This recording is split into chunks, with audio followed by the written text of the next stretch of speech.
Witam serdecznie na moim kanale i dziękuję za to, że zdecydowałeś się obejrzeć właśnie to nagranie. Jeśli jest to Twoje pierwsze nagranie ze mną, witaj, mam na imię Izabela i jestem aktywistką. Celem moich działań jest między innymi uświadomić Cię o Twoim prawdziwym potencjale, abyś mógł nauczyć się, jak najlepiej wykorzystywać swoje talenty i umiejętności. Celem również jest wybudzenie Cię z iluzji życia, którą żyjesz, abyś mógł wreszcie podejmować życiowe decyzje w pełni świadomie, zarówno teraz, jak i w przyszłości. Jako aktywistka poprzez swoje działania pragnę przywrócić porządek temu światu, aby przyszłe pokolenia mogły doświadczyć jedynie miłości, pokoju i sprawiedliwości, a tym samym cieszyć się wolnością i kreować własną rzeczywistość zgodnie ze swoimi upodobaniami. Silnie wierzę, że poprzez zjednoczenie razem możemy zbudować nowy i lepszy świat, tu na Ziemi. Wszelkie informacje, którymi się z Tobą dzielę, są wyrazem mojej własnej opinii i poglądów wynikających z moich badań i obserwacji. Dlatego wiedza, którą posiadam, nie pochodzi z książek, lecz moich osobistych doświadczeń. Oznacza to, że w swojej pracy nie używam innych materiałów, aby chociażby udowodnić Ci swoją prawdę.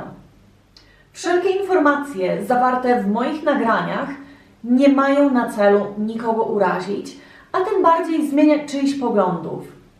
Celem natomiast jest zachęcenie Cię do refleksji nad własnym systemem przekonań i tym samym zmotywowanie Cię do zbudowania własnej, silnej opinii wokół omawianego przeze mnie tematu. Dziś opowiem Ci poruszającą historię ze swojego życia. O tym, jak na przełomie lat przekształcałam się i zmieniałam, zarówno zewnętrznie, jak i wewnętrznie.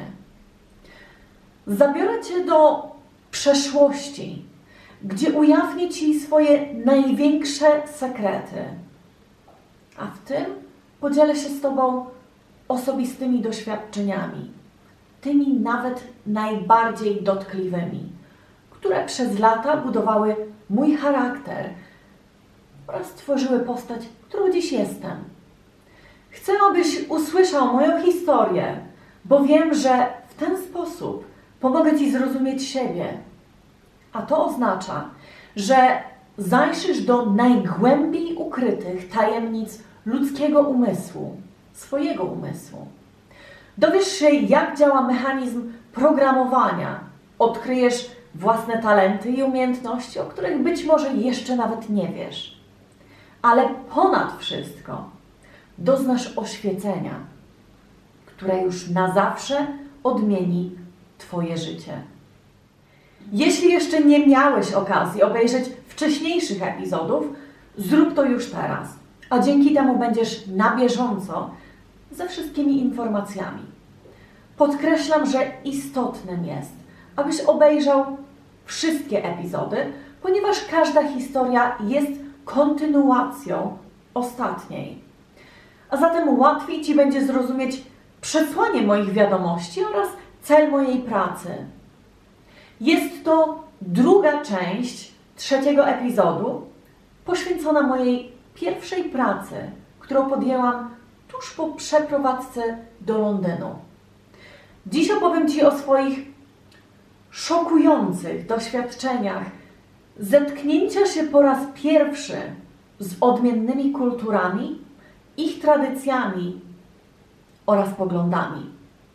Opowiem Ci również o realiach londyńskiego życia w piątej strefie, a w tym o ludziach, którzy nie mieli żadnych zasad i granic. Historia ta w pełni odwzorowuje najistotniejsze doświadczenia, które opowiadane są z perspektywy 2 lat, między 22 a 23 rokiem mojego życia. Niech każde z wyszczególnionych przeze mnie zdarzeń przykuje Twoją szczególną uwagę. A być może będziesz w stanie dostrzec powielające się wzorce i podejmowane przeze mnie działania. Zastanów się proszę, co mogło być przyczyną moich działań i pozostaw to w pamięci. Albowiem już niedługo dowiesz się całej prawdy, a dzięki temu będziesz mógł porównać własne spostrzeżenia z informacjami, które ja Ci przekażę. Zatem zapraszam do wysłuchania. Wszystko, co spotyka nas w życiu, ma swój cel. Jedne doświadczenia uczą nas, jak żyć. Inne uczą czegoś nowego o nas samych. Ale jeszcze inne budują nasz charakter. Niestety łatwiej przychodzi nam o tym mówić, aniżeli faktycznie doświadczyć. Bo niestety doświadczenia potrafią być przykre, a często nawet przynoszą cierpienie. To właśnie w takich momentach zapominamy o wszystkich naszych umiejętnościach, po czym oddajemy się emocjom. A oddajemy się emocjom, ponieważ ogrom odpowiedzialności, jaką często musimy na siebie przyjąć, czy chociażby konsekwencje naszych nieświadomych czynów, sprawiają wrażenie problemu przerastającego nasze siły. A my, zamiast zagłębić się w znaczenie wszystkiego, co nas spotyka, pozwalamy, aby to nasze ego przejęło nad nami kontrolę. I kiedy już tak się stanie, kierujemy się negatywnymi uczuciami, które niestety często prowadzą do podjęcia niekorzystnych dla nas działań. Inaczej mówiąc, nauczeni przeszłymi doświadczeniami powielamy negatywne wzorce, a tym samym popełniamy te same błędy. Swój pierwszy dzień w pracy wspominam jako bardzo intensywny. Zacznijmy od tego, że od teraz pracowałam w indyjsko-azjatyckiej restauracji. No dobrze, to może jakiś krótki opis restauracji, żebyś mógł sobie to wyobrazić. Restauracja była dość obszerna, powiedziałabym. W środku, na samym parterze, można było umieścić do 120 osób siedzących plus około 50 stojących. Restauracja miała 2 bary, jeden mniejszy na piętrze, natomiast drugi znacznie większy na parterze. Taka mała dodatkowa informacja. W Anglii ludzie uwielbiają stać przy barze i nie przeszkadza im tłum ludzi, bo po alkoholu przecież każdy jest towarzyski. Co więcej, jak zapewne dobrze się orientujesz, Anglicy uwielbiają futbol. A więc mieliśmy na barze potężny rzutnik plus 5 dodatkowych telewizorów, jeśli dobrze pamiętam. Co oznacza, że dni rozgrywek meczowych były niczym stadion, Sodoma i Gomora. Natomiast jeśli chodzi o salę z barem na piętrze, była ona przeznaczona do prywatnych imprez okolicznościowych. I ta sala spokojnie mogła pomieścić kolejne około 80 do 100 osób. Ale to nie wszystko, bo jeszcze jest ogródek, w którym serwowana była również szisza. Ogródek pomieścił dodatkowe około 60 osób. Menu składało się ze 150 kilku pozycji, a każde danie było zupełnie inne od pozostałych. Więc bez znajomości menu praca była wręcz niemożliwa. Zwłaszcza dla kogoś, kto nigdy wcześniej nie miał styczności z kuchnią indyjską czy azjatycką. Na przykład ja. Bo większość dań oczywiście ze względu na swoje pochodzenie nosiła nazwy indyjskie, co dla mnie okazało się być czarną magią. Zresztą ja byłam dopiero na etapie przyswajania podstaw angielskiego, więc hinduski brzmiał trochę jak chiński. Dobrze, przejdźmy dalej. Ze względu na budowę restauracja była podzielona na 5 oddzielnych sekcji. więc każdy stolik znajdował się w określonej sekcji. Natomiast tuż po przyjęciu zamówienia przypisywaliśmy stolikowi numer, który był kodowany w systemie komputerowym. Z pewnością tego typu system jest potężnym ułatwieniem dla pracowników. Niemniej jednak przy tak potężnym menu, jak dla początkującego, można było się łatwo pogubić. Zwłaszcza, że jako jedyna kompletnie nie rozumiałam nazw dań, które serwowałam. Bo jak też się okazało, w momencie, kiedy rozpoczynałam pracę, cała reszta personelu była albo z Indii, albo Pakistanu, albo Chin. No więc ja byłam jedynym rodzynkiem z Polski. Dodatkowo los chciał, że pracę rozpoczynałam w sezonie letnim, co oznaczało, że nie miałam zbyt wiele czasu na naukę menu. Ja po prostu musiałam wiedzieć wszystko od pierwszego tygodnia. Bo niestety klienci okazali się być bardzo wymagający. Więc jeśli coś im się nie podobało, to nie przebierali w słowach. Każdy znał każdego, więc jeśli coś poszło nie tak, uskarżali się bezpośrednio do szefostwa. Więc każdy chciał być traktowany indywidualnie. Niestety w rzeczywistości było to wręcz niemożliwością. Bo na zmianie pracowało nas maksymalnie 5 osób obsługujących całą restaurację, łącznie z ogródkiem i salą na piętrze. Ale mimo wszystko wciąż przypominano nam, że mamy zadbać o każdego jak najlepiej. Bo wiesz, to ta rodzina. Okej. Jeśli chodzi o imprezy okolicznościowe, mieliśmy ich bardzo dużo. Więc dodatkowo w trakcie największego szału na parterze musieliśmy biegać w międzyczasie, dodatkowo między górą a dołem. Mówiąc dołem, mam na myśli ogródek. To może od razu przejdźmy do podstawowych obowiązków kelnera, bo to jest interesujące. Do naszych podstawowych zajęć należało przyjęcie zamówienia drinków i przygotowanie ich, jeśli barmani byli zajęci, a zazwyczaj byli. Po czym podanie ich do naszego stolika albo stolików. Oddzielne przyjęcie zamówień starterów, oddzielne dania głównego i oddzielne deseru.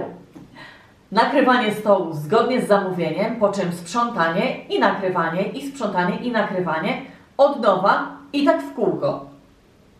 Dodatkowo sprzątanie stolików w ogródku, serwowanie jedzenia oraz przyjmowanie dodatkowych zamówień i próśb klienta. Przepraszam, mogę dostać ketchup, a ja majonez? A to automatycznie oznaczało, że musimy klienta skasować za nowe zamówienie. Więc w skrócie bieganie góra-dół, góra-dół. Bo jeśli nie zrobiłeś tego od razu, to klient mógł na przykład wyjść niezauważony.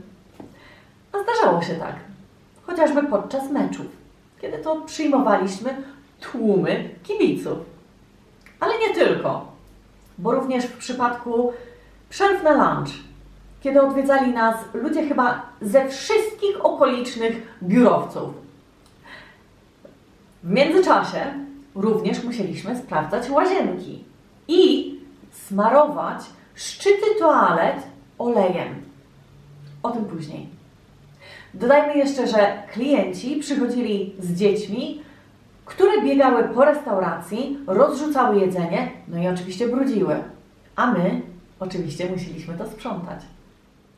Nie przesadzając, restauracja od godziny 18 zamieniała się w istne piekło. Rezerwacje przychodziły o tej samej porze, co dla nas automatycznie oznaczało brak przerwy. Klienci w największym ruchu przy maksymalnej ilości rezerwacji mieli maksymalnie godzinę na stolik. Więc siedzieli do momentu, aż nie zostali poproszeni po raz trzeci o opuszczenie ze względu na kolejną rezerwację. I kiedy już łaskawie postanowili, że w końcu zapłacą, my musieliśmy szybko sprzątać, bo mieliśmy na plecach ludzi, którzy już od jakiegoś czasu czekali na swój stolik, więc byli wkurzeni. W międzyczasie kątem oka dostrzegasz, że ktoś do ciebie macha i chce domówić drinki, na przykład 8 koktajli. A co? Natomiast drugim kątem oka dostrzegasz jedzenie, które już od jakiegoś czasu czeka dla również twojego stolika. Dosłownie w pocie czoła. Nie mieliśmy czasu na nic. Że tak powiem, nawet podrapać się po głowie. Gardło to nieraz zasychało mi z pragnienia, a nogi? Nie będę komentować. W największym ruchu nie było mowy o przerwie, więc często musiałam powstrzymywać się nawet przed pójściem do toalety. I tak do momentu, aż naprawdę musiałam tam pójść. Oczywiście, zanim to zrobiłam, musiałam poinformować o tym swojego menadżera. Tak, aż do tego stopnia. Więc jeśli już rozumiesz, dlaczego nazwałam to miejsce istnym piekłem, to zapewne domyślasz się, że przy tak wielkim natłoku obowiązków nie było mowy o pomyłkach w zamówieniach, które tak przy okazji również przyjmowaliśmy na telefon. Tak, telefony też my odbieraliśmy. No ale jednak nie odbyło się bez pomyłek. Czasem z winy klienta, a czasem niestety z naszej. A to automatycznie oznaczało wybicie z rytmu pracy kucharza, który miał do przygotowania dziesiątki zamówień na stoliki plus kontenery do bufetu na piętrze i jeszcze jedzenie na wynos. Więc w takich sytuacjach w kuchni sypały się przekleństwa. A Ty na resztę wieczoru byłeś opiętnowany swoim błędem. Na całe szczęście rzadko zdarzały mi się pomyłki, więc z kucharzami raczej trzymałam sztamę. Niestety nie mogę tego samego powiedzieć o jednym z menadżerów. Był on bratem mojego szefa, więc wiesz, rodzinny biznes. No właśnie. I w dodatku do tego wszystkiego był największym dupkiem, jakiego w życiu poznałam i wybacz, że tak właśnie powiedziałam, ale tak uważam. Od pierwszego dnia nie przypadliśmy sobie do gustu. Z tym, że ja od razu byłam na przegranej pozycji, ponieważ nie mówiłam po angielsku. A on był na tyle bezczelny, że śmiał mi się w twarz, mówiąc, że jak mogłam przyjechać do Anglii nie mówiąc po angielsku. Dosłownie robił wszystko, żeby zniechęcić mnie do tej pracy. Co więcej, jedna z kelnerek była jego dziewczyną, co było ukrywane przed całą rodziną. Więc, tak jak on, była sarkastyczna i niemiła dla innych. Do tego stopnia, że kiedy na przykład o coś zapytałam lub o coś poprosiłam, ona specjalnie wprowadzała mnie w błąd albo najzwyczajniej ignorowała. Po czym opowiadała o tym swojemu facetowi i razem naśmiewali się na całego, rzucając w moją stronę szyderczy uśmiech. A kiedy zapytałam, dlaczego wprowadziła mnie w błąd, ona albo nie odpowiadała nic, albo mówiła, że nie zrozumiała, o co pytałam, więc wydawało jej się, że tego właśnie chciałam. Niestety los chciał, że większość zmian pracowałam właśnie z nimi. A to oznaczało pracę jak na szpilkach. Jeden mały błąd i on dosłownie potrafił znęcać się nad tobą werbalnie. Na przykład wyklinając w twoim kierunku.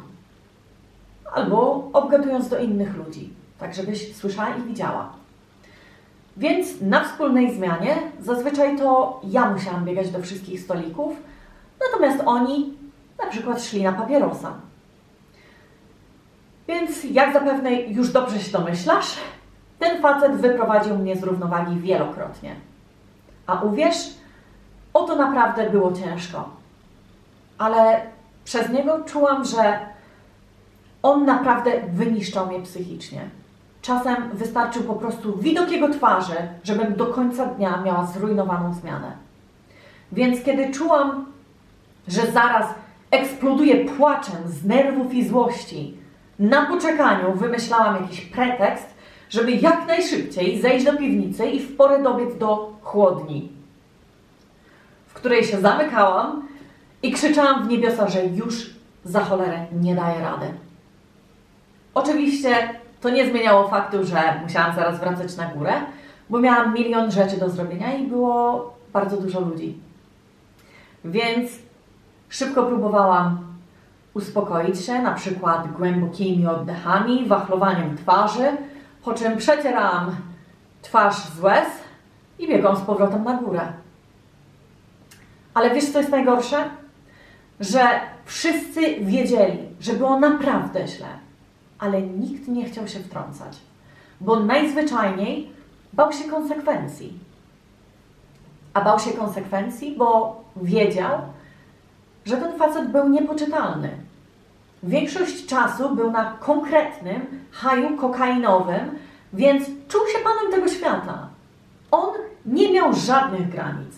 Był złośliwy, bezczelny, kłamliwy, fałszywy i, jak już wspomniałam wcześniej, niepoczytalny. Oczywiście jego zachowanie zmieniało się w zależności od tego, kim dla niego byłeś. Bo na przykład przed rodziną udawał niewinnego. Natomiast za plecami mówił o nich oszczerstwa, obgadując ich do swoich znajomych, których przy okazji też obgadywał do innych znajomych. Mój menadżer ze względu na swoje słabości do restauracji ściągał ludzi różnego pokroju. No więc w restauracji odbywał się również handel narkotykami. A największy biznes kręcili Albańczycy, którzy oblegali bar zarówno w tygodniu, jak i w weekendy. Co niektórzy z nich byli tak bardzo wyniszczeni psychicznie, że nie mieli żadnych zahamowań. Jeśli chodzi o zachowanie oczywiście. Więc kiedy już upili się, bo to ciężko było, dosłownie bez żadnych granic rzucali się na ciebie jak ten sęp na padlinę. I nie pomagało moje uskarżanie do szefostwa, a nawet jeśli, to dosłownie na chwilę, bo zaraz wszystko wracało do punktu wyjścia. Zresztą większość z nich nie mówiła nawet po angielsku, więc nie obchodziło ich, co mówią czy myślą inni. Ci ludzie przedostali się do Anglii w bagażnikach samochodów albo pod kabiną tira. Czy myślisz, że oni mieli sumienie? Oni w życiu nie zaznali normalnego życia. Więc nie pomogło nawet to, że mieliśmy 2 ochroniarzy, kamery w całej restauracji, czy chociażby rodzinę właściciela siedzącą przy jednym ze stolików. Poza tym miałam wrażenie, że wszyscy i tak wiedzieli, co się tam działo. Ale nikt tego nie zmieniał, bo przypuszczam, że zbyt duży dochód mieli z tych facetów, którzy, jak już powiedziałam, przesiadywali u nas każdego dnia, dosłownie godzinami. To był ich drugi dom. Tuż od otwarcia do samego zamknięcia. Oni u nas jedli, pili i nawet omawiali własne interesy. Wszyscy tak po prostu udawali, że nic się nie dzieje. No, chyba że faktycznie byli aż tak niewidomi. A ja, doświadczając tego, czy też obserwując z boku, miałam jedynie wrażenie, że wpakowałam się w niezłe bagno. Co gorsza, ja naprawdę nie widziałam drogi ucieczki stamtąd. Czułam się, jak gdybym podpisała kontrakt z diabłem. Raz, że nie miałam dokąd odejść, a 2, czułam się zobowiązana, bo przecież współlokatorka znała ich wszystkich i mnie poleciła. Ale nie tylko to. Okazało się, że ona również przyjaźniła się z tym menadżerem i jego partnerką. Więc ja musiałam udawać, że wszystko jest ok i wszystko mam pod kontrolą. Było ciężko. Po prostu nie mogłam okazać słabości, bo jeszcze wtedy nie miałam wystarczająco ani pieniędzy, ani tym bardziej znajomości. a odejście z pracy po miesiącu oznaczałoby automatycznie kłótnię między nami. Na dodatek był sezon, więc odchodząc narobiłabym zapewne wielkiego bałaganu, a zważając na to, że brakowało nam ludzi do pracy, to na pewno tak by było. Bo ci, co pracowali tam dłużej, oczywiście bez najmniejszego stresu, albo nie przychodzili do pracy, albo w trakcie zmiany znikali na papierosa. Wielokrotnie.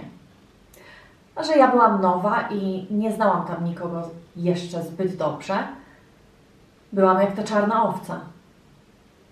Aż w końcu nawet zaczęłam zastanawiać się, co mają w sobie ci wszyscy ludzie, czego ja nie mam, że aż tak bardzo mnie nie szanują.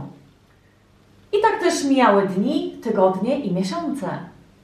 Podwójne zmiany w pracy sprawiły, że praca stała się moją jedyną rzeczywistością.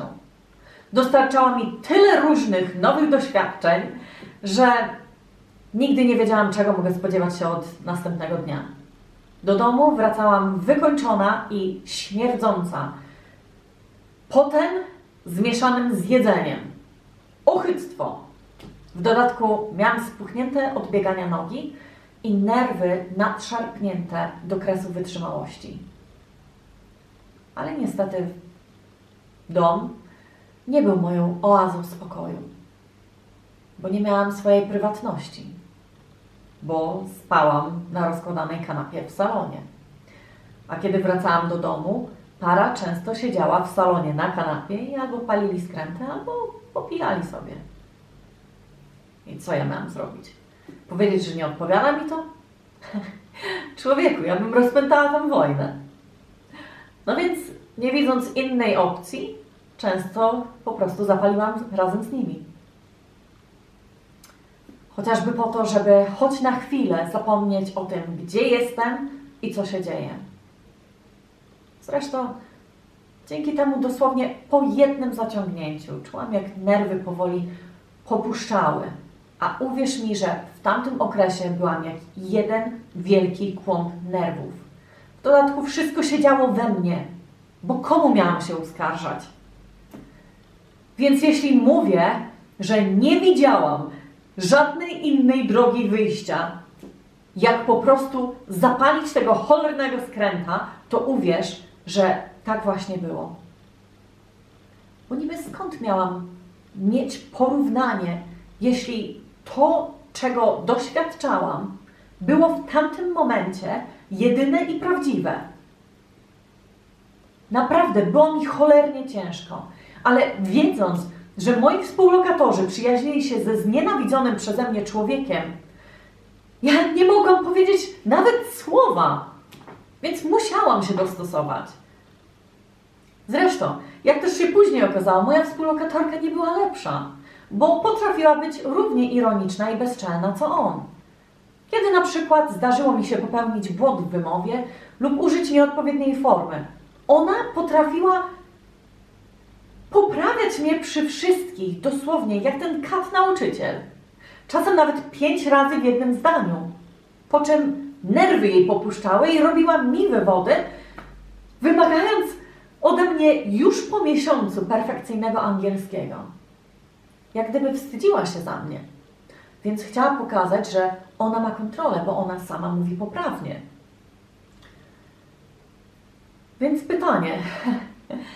Pamiętasz, kiedy mówiłam jeszcze przed wyjazdem do Anglii, jak bardzo urosłam w siłę i byłam gotowa na nową przygodę? To było jedynie złudzenie, które poczułam, kiedy byłam w bezpiecznej strefie.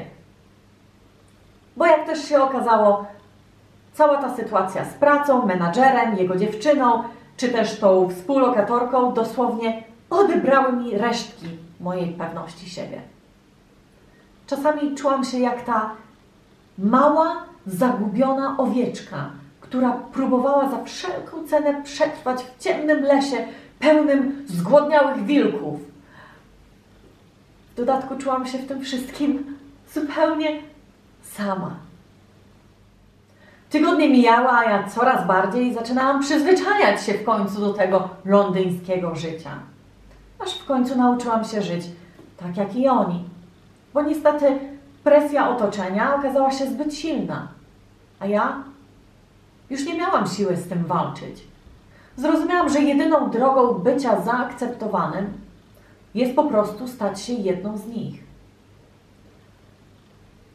Więc starałam się nie narzekać. Raczej zaciskałam zęby i po prostu pracowałam. A w duchu modliłam się, żeby w końcu coś się zmieniło.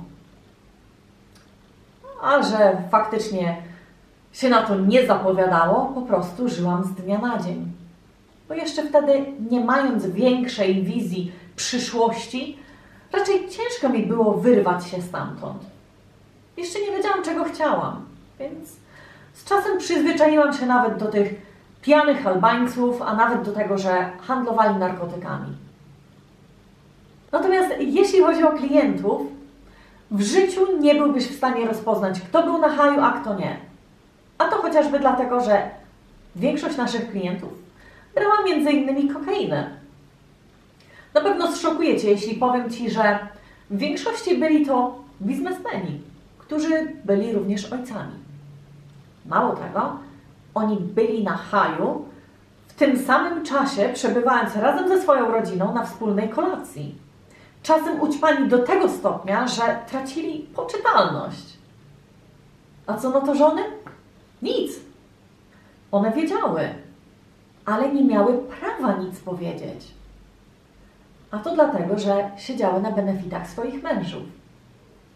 Zresztą w hinduskich rodzinach kobieta nie ma zbyt wielu praw do sprzeciwu. Bynajmniej z mojego doświadczenia i obserwacji. Bo kiedy już w końcu zaprzyjaźniłam się z kilkoma dziewczynami w pracy, one często opowiadały mi o swoich tradycjach kulturowych i poglądach, chociażby rodzinnych. I szczerze mówiąc, nie zgadzałam się z większością ich tradycji kulturowych czy też wierzeń. Niektóre były piękne, ale niektóre naprawdę szokujące. Dla mnie każdy powinien być wolnym człowiekiem, a to oznacza mieć prawo wyboru i być traktowanym równo. Ale pozwól, że ten temat znacznie bardziej omówię w późniejszych epizodach. No więc wracając do naszych klientów. Oni nie mieli żadnych granic. Wydawało im się, że jak dobrze zapłacą, czyli nabiją wysoki rachunek, to należy ich całować po rękach. Przez to, co niektórzy nie szanowali personelu. A to również mi się nie podobało.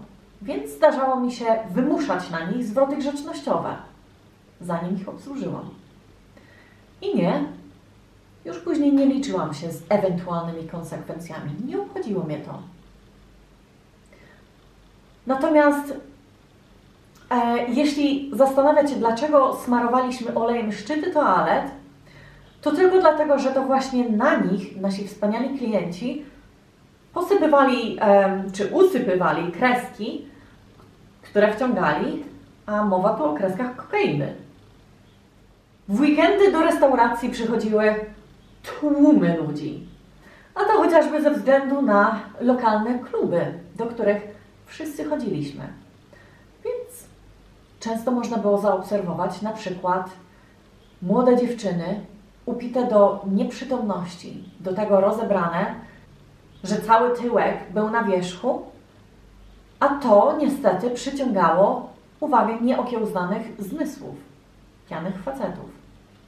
No więc dość częstym widokiem był widok tych dziewczyn totalnie ućpanych, siedzących na kolanach u jakiegoś przypadkowego mężczyzny, który prawdopodobnie sam posypał im towaru, żeby je pobudzić i zachęcić.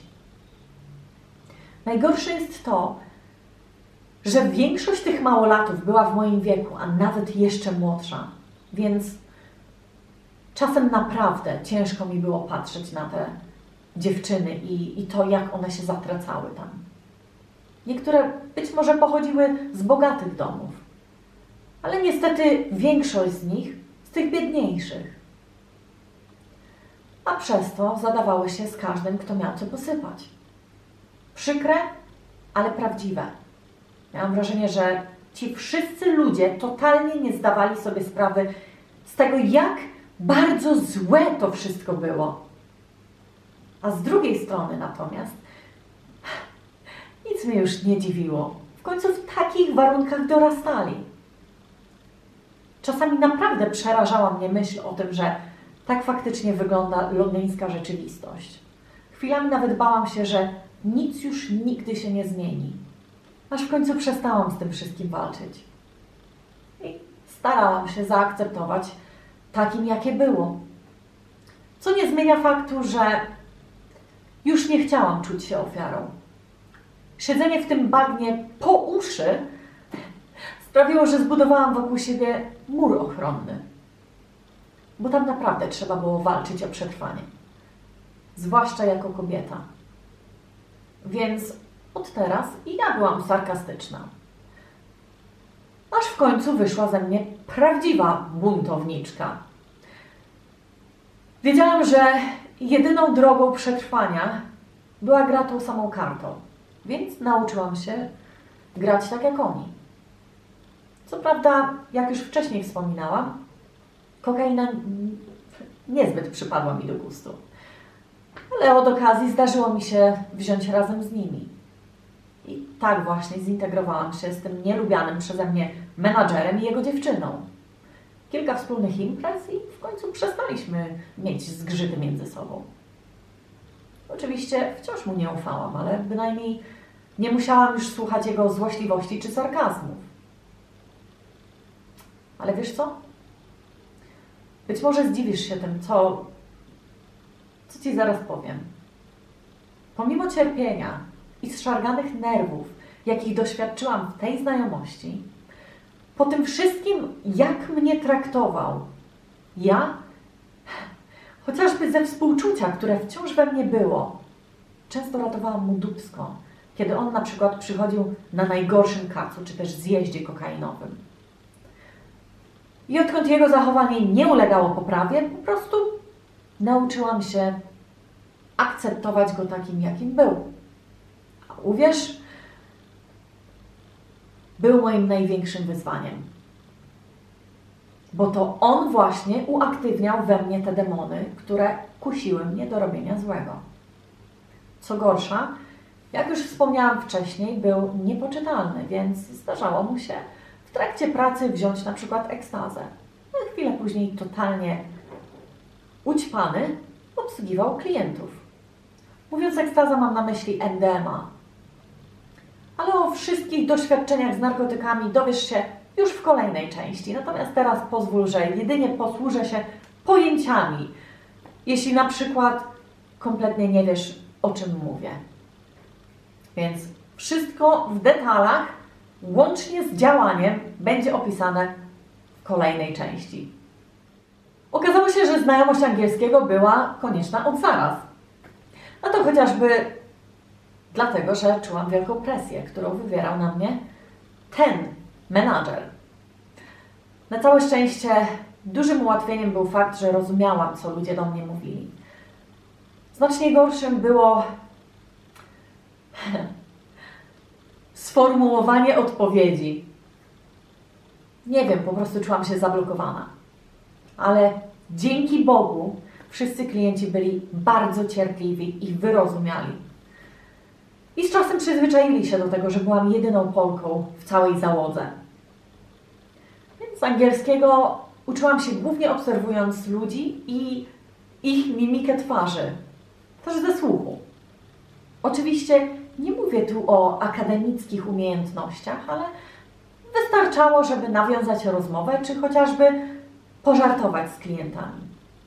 No więc w wolnych chwilach również chodziłam do parku i ze słownika uczyłam się słów i zwrotów. Poza tym miałam wielu adoratorów, którzy nas odwiedzali, więc okazja do rozmowy znalazła się zawsze. Oczywiście żaden z nich, choćby w najmniejszym stopniu, nie był odpowiednim dla mnie kandydatem, a o tym decydowała moja szefowa, która lubiła sobie z nich pożartować. Co nie zmienia faktu, że każdy z nich był naprawdę bardzo serdeczny. bardzo uprzejmy i starał się zaimponować jak tylko mógł. Więc podsumowując, pierwszy rok był najgorszym rokiem. Natomiast później było już z górki. I szczerze, naprawdę do dziś zastanawiam się, jak ja do cholery dałam sobie tam radę. Ale jak widać, dałam. Pomógł mi w tym między innymi jeden z synów właściciela i drugi menadżer, o którym jeszcze nie wspominałam wcześniej. Z obojgiem bardzo się zżyłam i zaprzyjaźniłam. Oni zawsze sprawiali, że czułam się równie ważna i znacząca. Zresztą po dziś dzień mamy kontakt. To właśnie dzięki nim powracał mi uśmiech na twarzy i rosła siła do walki o przetrwanie. I choć życie w najmniejszym stopniu nie powinno być ciągłą walką o przetrwanie, ten pierwszy rok faktycznie był dla mnie prawdziwą szkołą życia. Od kilku miesięcy mieszkałam w nowym miejscu, więc znacznie częściej bywałam wypoczęta, bo już nie musiałam dojeżdżać do pracy. I choć w pracy wciąż zgadzałam się na podwójne zmiany, z czasem ogrom obowiązków stał się jedynie rutyną, powiedziałabym. Już nic nie było aż tak wielkim wyzwaniem jak na początku, bo już znałam całe menu do tego stopnia dosłownie, że byłam w stanie opisać każde jedno danie. Z zamkniętymi oczami powiedziałabym Ci każdą jedną pozycję. Często nawet za pozwoleniem klientów sama wybierałam im dania. Bo do restauracji przychodziły te same twarze, więc łatwo było zapamiętać ich upodobania. Potrafiłam perfekcyjnie trafić w gusta klienta. Dzięki czemu zapewne zbierałam najwyższe napiwki. I choć ogrom obowiązków w niczym nie uległ zmianie, raptem miałam czas nawet na rozmowę z każdym ze stolików. Bo z upływem czasu wszyscy znaliśmy się wzajemnie, więc każdy zawsze miał coś nowego do opowiedzenia. Co więcej, zależało mi na szkoleniu swojego angielskiego, swoich zdolności, umiejętności. Więc z czasem, kiedy coraz bardziej stawałam się, powiedzmy, sobą, moja buzia nie zamykała się nawet na chwilę. Zapewne nadrabiałam pierwszy rok. Mój pierwszy rok w pracy tak bardzo przycisnął mnie do muru, że wykrzesałam z siebie umiejętności, o jakich nie miałam wcześniej pojęcia. W pracy byłam jak w transie. Zawsze pracowałam na najwyższych obrotach. Do tego stopnia, że już nawet zaczynałam pomagać innym w ich sekcjach. I szczerze nie interesowało mnie, co, kto, kiedy, jak powiedział czy zrobił. Ja po prostu czerpałam satysfakcję z pomagania innym. Nigdy nie potraktowałam kogoś w odwecie za jego zachowanie względem mnie w przeszłości. Oczywiście wiele razy mówiłam sobie, że kiedyś im pokażę, ale bardziej chodziło mi o to, że nie docenili mnie, więc chciałam im pokazać, że jestem kimś więcej niż kiedykolwiek myśleli. I kiedy zaczęłam doceniać własny potencjał i siłę ducha, raptem inni dostrzegali we mnie to samo. Jeśli ktoś próbował zajść mi za skórę, ja szybko sprowadzałam ich do pionu. Przestałam pozwalać innym wykorzystywać się. I od teraz mówiłam głośno, jeśli coś mi się nie podobało. Co więcej, zaprzyjaźniłam się nawet z jednym z tych albańskich chłopaków. No to tylko dlatego, że jako jeden z nielicznych mówił dobrze po angielsku. No i miał dobre serce i zawsze stawał w mojej obronie. Był dla mnie niczym brat. Poza tym z mężczyznami zawsze rozumiałam się znacznie lepiej, bo przynajmniej ci, których poznawałam, nie obgadywali innych, nie gadali głupot, zawsze mnie słuchali i zdecydowanie rzadziej narzekali. Czy czułam się przy nich bezpieczniejsza? Nie. przyjacielu, wyjaśnijmy sobie coś. Te wszystkie doświadczenia tak bardzo kopały mnie w tyłek, że z czasem stałam się po prostu niezniszczalna. Bez dwóch zdań, ja zawsze czułam się bezpieczna, bo miałam siebie. Jeśli byłam w stanie przetrwać te najgorsze momenty, co więcej mogło mnie spotkać? Znałam największych zbirów, handlarzy narkotyków i nielegalnych imigrantów. Co więcej mogłoby mi się przydarzyć? Już nawet oni z czasem odpuścili swoje zaloty i nie wchodzili mi w drogę. Każdy dbał o własny biznes. Tylko dlatego, że byłam zmuszona szybko wyrosnąć z bycia małą, zagubioną dziewczynką i pokazałam im, że nie jestem naiwna. Poza tym zaczęłam również dostrzegać plusy pracy w tym miejscu. Restauracja okazała się być świetnym punktem do obserwacji i analizy zachowań człowieka. Więc ja nie tylko nauczyłam się tam angielskiego. Ja nauczyłam się czytać psychikę człowieka. Jak gdyby rozszerzyły się moje zmysły. Byłam znacznie czujniejsza. Patrząc na kogoś, wiedziałam, czego mogę się spodziewać, do tego stopnia, że potrafiłam przeniknąć ich myśli. Dosłownie wiedziałam, co im chodzi po głowie, a dzięki temu unikałam niekorzystnych dla mnie sytuacji. Dosłownie stałam się cwańsza od samego cwaniaka. Ale to nie była jedynie moja zasługa. Wiem, że wcześniej wiele razy wspominałam, że czułam się w tym wszystkim zupełnie sama. Ale raptem coś się odmieniło i zaczęłam dostrzegać pomocną dłoń wyciąganą z niebios. Czułam, jak anioły zawsze nade mną czuwały, bo gdyby nie one, zapewne już dawno temu poddałabym się, a zwłaszcza w tych najbardziej krytycznych momentach. Człowieku, przecież ja siedziałam tam na minie. Jeden zły ruch i mogłam skończyć na ulicy. Jak już wspomniałam wcześniej, przez restaurację przewijały się tłumy ludzi, więc zawsze miałam szansę poznać kogoś nowego. To miejsce, mimo tego, że przyciągało do siebie ludzi z naprawdę różnych środowisk, to mimo wszystko stało się moim drugim domem. To nie była zwykła restauracja. Nasi klienci nie byli przypadkowymi turystami. Przychodziły do nas całe rodziny, małżeństwa, single, pary, grupy znajomych, a my wszystkich znaliśmy.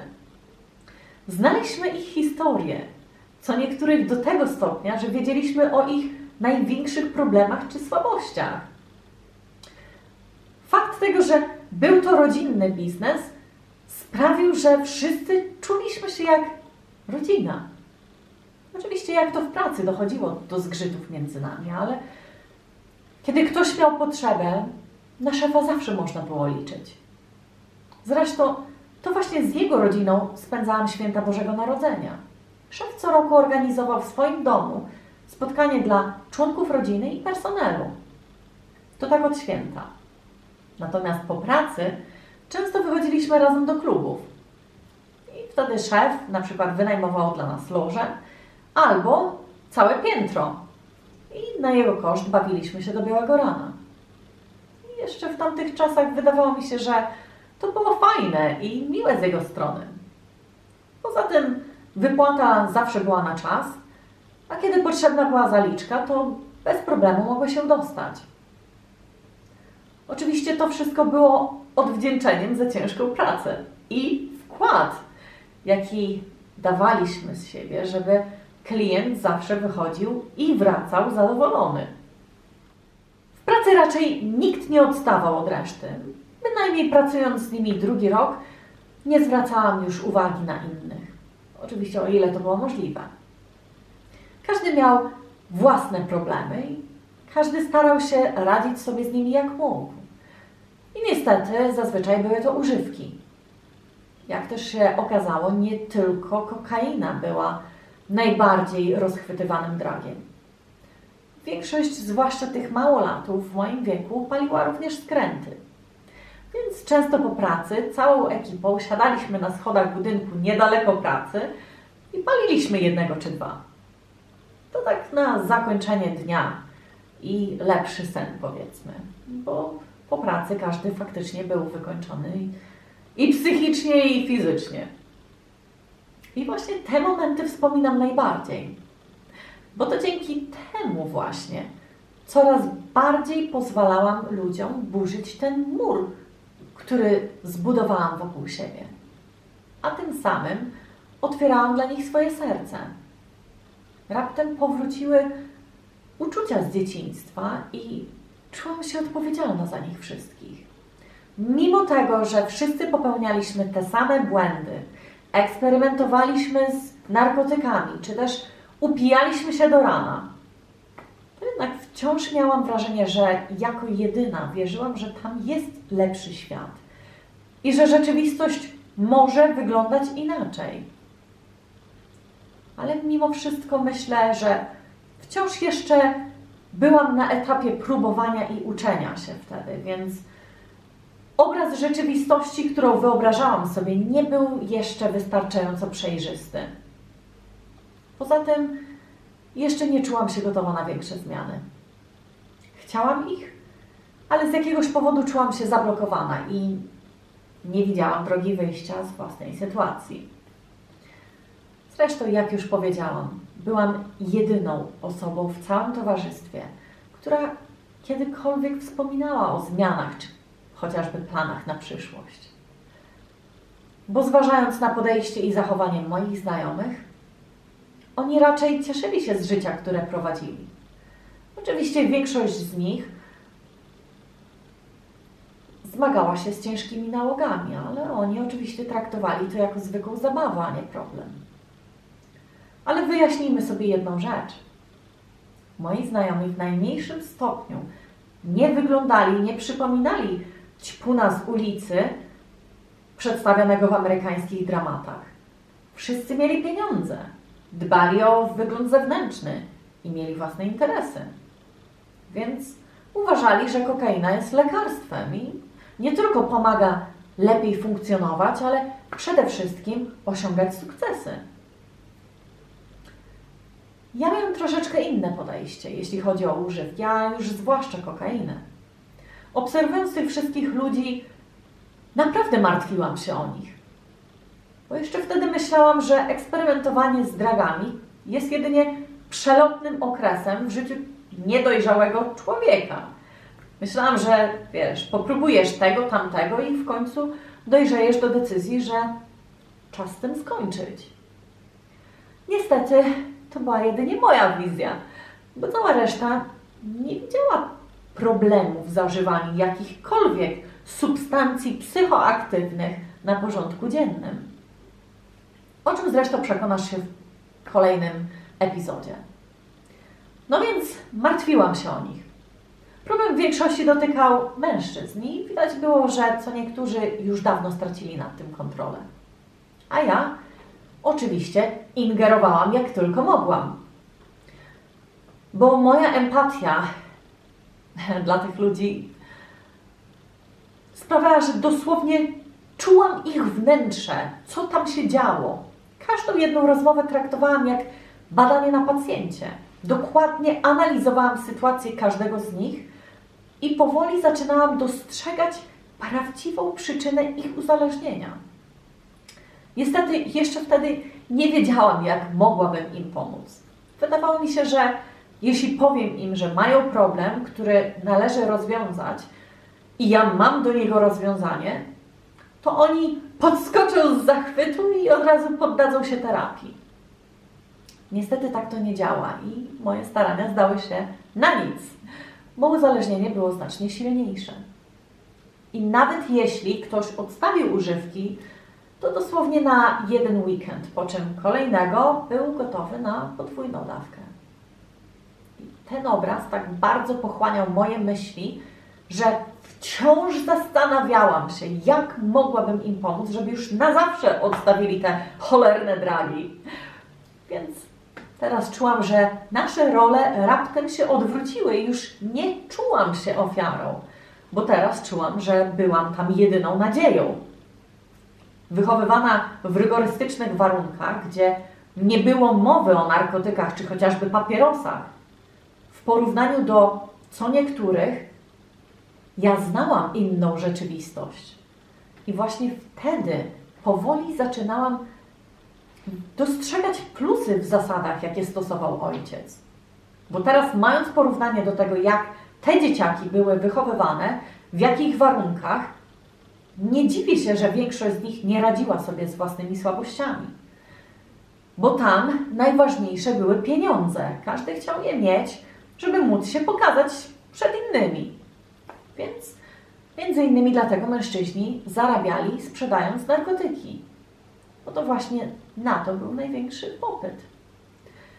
Ale niestety większość z nich również sprzedając uległa pokusie. Dosłownie panował samopas. Brakowało jakichkolwiek zasad i reguł. Ale nikt nie miał czasu na takie rzeczy, bo przecież każdy był zajęty gonitwą za pieniędzmi. No i czerpaniem z życia jak tylko mógł, imprezując.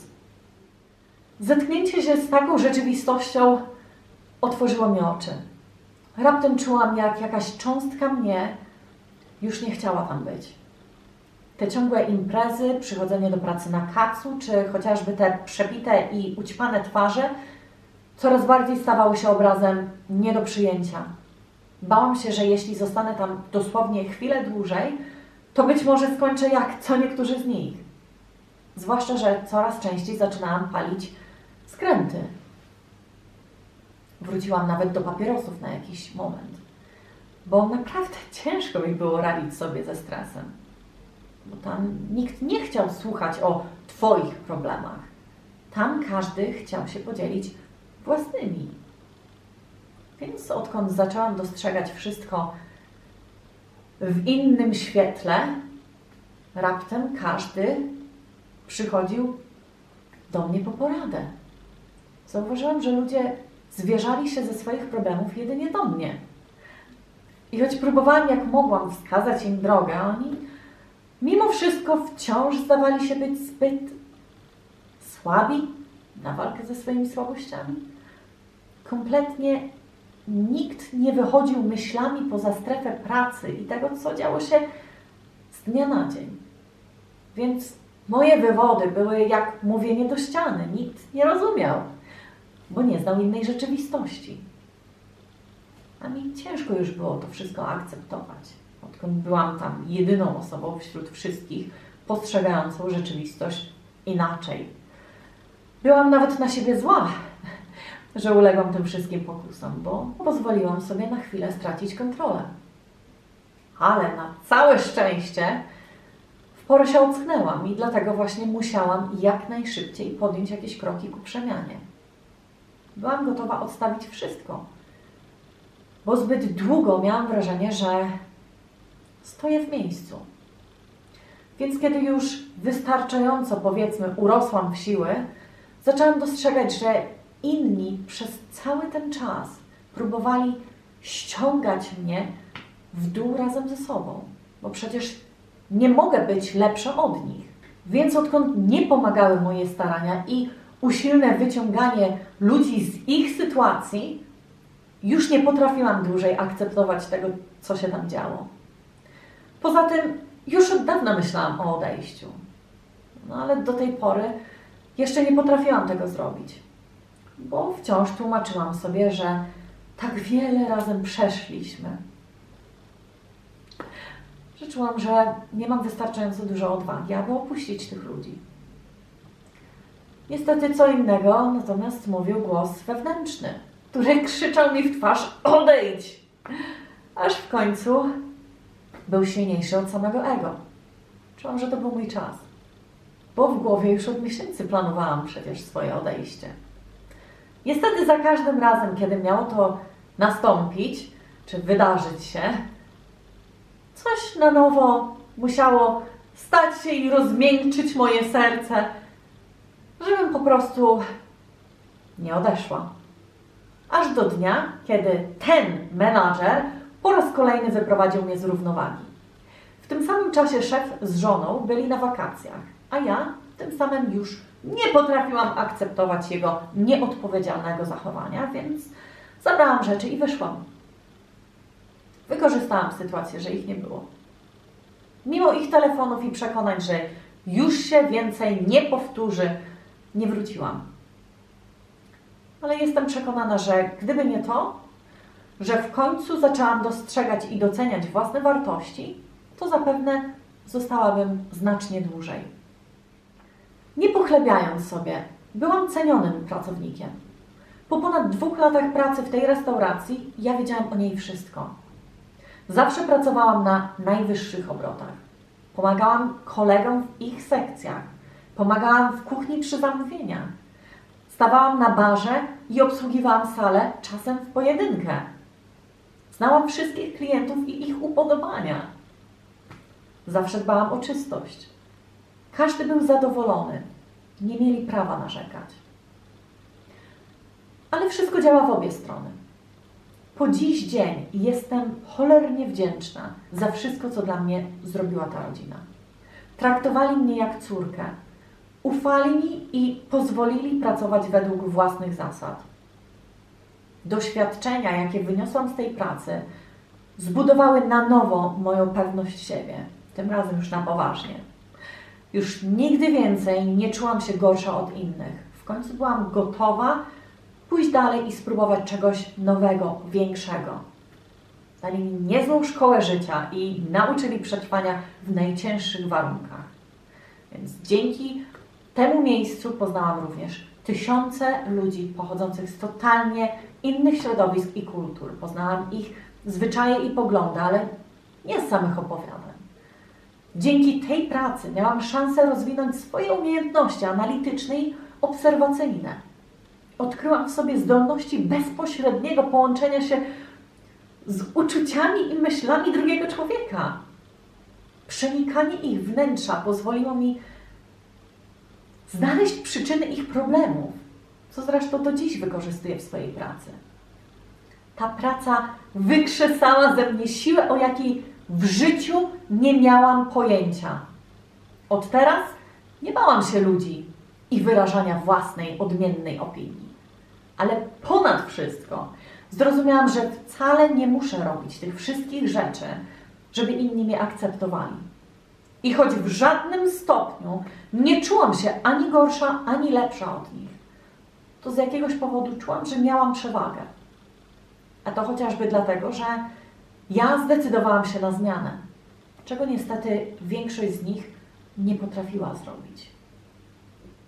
A tego, co wydarzyło się dalej, dowiesz się już w kolejnym odcinku, w którym opowiem Ci całą prawdę o narkotykach, pijaństwie, uzależnieniach oraz co wpłynęło na moją decyzję o wprowadzeniu kolejnej, jeszcze większej zmiany. Opowiem Ci również o toksycznej przyjaźni z pewną dziewczyną, która do upadłego ściągała z ludzi energię. To będzie równie szokująca opowieść i jestem pewna, że chcesz i musisz ją usłyszeć. Zatem już teraz zapraszam Cię do oglądania każdej kolejnej części naszych epizodów z życia wziętych, bo takich historii mam jeszcze wiele, a w tym niezliczona ilość doświadczeń, które przez lata budowały mój charakter, ale i które, mam nadzieję, otworzą również Twoje oczy. I już niedługo będziesz w stanie dostrzec znacznie więcej w otaczającej Cię rzeczywistości. Poza tym jesteśmy coraz bliżej prawdy, a zapewniam Cię już teraz, że to, czego dowiesz się na samym końcu, już na zawsze odmieni Twoją rzeczywistość. Więc nie przegap żadnego z odcinków. Mam nadzieję, że to nagranie zmotywowało Cię do refleksji nad własnym systemem przekonań, a dzięki temu jesteś w stanie spojrzeć na swoje życie z totalnie innej, nowej perspektywy. Życzę Ci wytrwałości, cierpliwości i dużo siły w dążeniu do odnalezienia własnej prawdy. Jeśli podobało Ci się to nagranie, oczywiście poproszę o kciuka w górę i podzielenie się linkiem z rodziną czy znajomymi. Natomiast jeśli jeszcze nie subskrybowałeś do mojego kanału, to zrób to już teraz, a będziesz poinformowany zawsze o jakichkolwiek nowościach, jakie pojawią się na kanale. Pozdrawiam serdecznie i do następnego razu. Hej!